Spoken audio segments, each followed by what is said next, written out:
Hello, and welcome to a special episode of Blue Peter, Bite-Size. Today, we're learning all about ancient Greek theatre. So, let's take a look what's on the show. We explore the costumes and masks of Greek theatre. And I get all dressed up. Now, today we have a very special guest who has come all the way from ancient Greece to tell us about Greek costumes in the theatre. Everybody welcome Julia! Hi! Now, I hear that only men are actually allowed to perform. Isn't that a bit confusing? Is there no female characters? Or? Well, there are female characters, but there's no female actors. And to be able to portray the female characters, men usually have to wear a prostonida, which is to portray women's breasts, and also a progastrida, that is usually to portray pregnant women. The costumes usually show the difference between social classes, between gender, and between ages as well. If we were in ancient Greece right now, I probably wouldn't have a job. Nope, neither would you. Now, what were the costumes actually like? Were they similar to what you're wearing, or were they more average clothes? You know, just cotton, silk, what were they like? Well, a similar version of this, however, in linen or silk, it was used in Greek theatre, and it was called a chiton.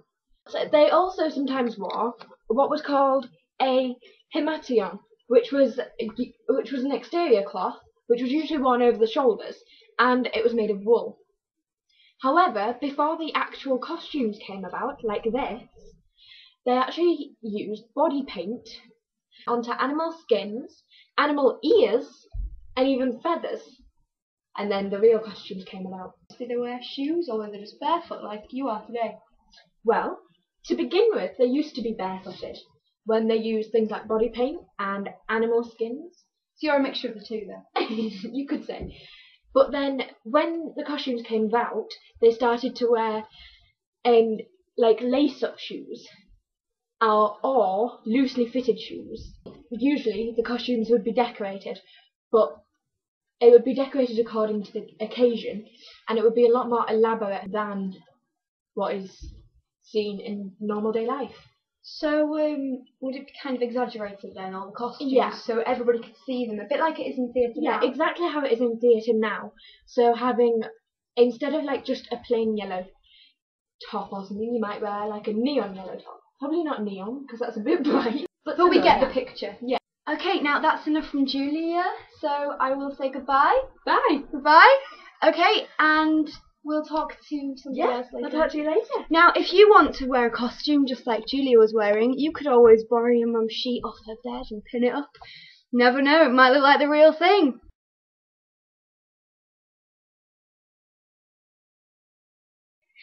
But of course, it wasn't all about costumes. In ancient Greece, masks were extremely important, as different actors played more than one character, and it helped to distinguish between them. It's good camera thing. Okay. The first person to wear a mask was Thespis, and many actors believed that a mask would amplify their voice.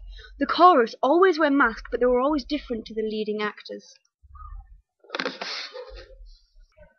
Now, as of today, we don't actually have any of the original masks, but here's a few examples of what they would have looked like.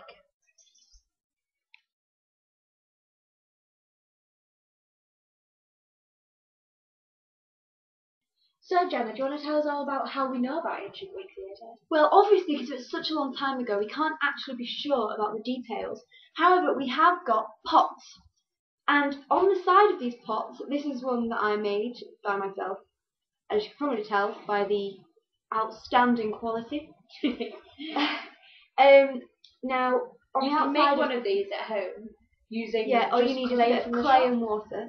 But as I was saying, on the outside of the Greek pots, we have images of the theatre and the costumes and the masks, what we've been talking about. Many of these costumes and masks were shown by the drawings on the pots, but they were very, very fragmented through the years. Therefore, we can't be completely sure on many of the things that we know today. And also, not only was it used in pots, but they also wrote about it. So that's how we know all about the names. For example, in poetry by various different people, and also full-length plays that were written give references to characters' costumes and their behaviour. I'm afraid that's all we've got time for on this week's episode of Blue Peter Bitesize. Join us next week when we'll be learning all about the magical realm of Middle-earth and the Lord of the Rings. Bye!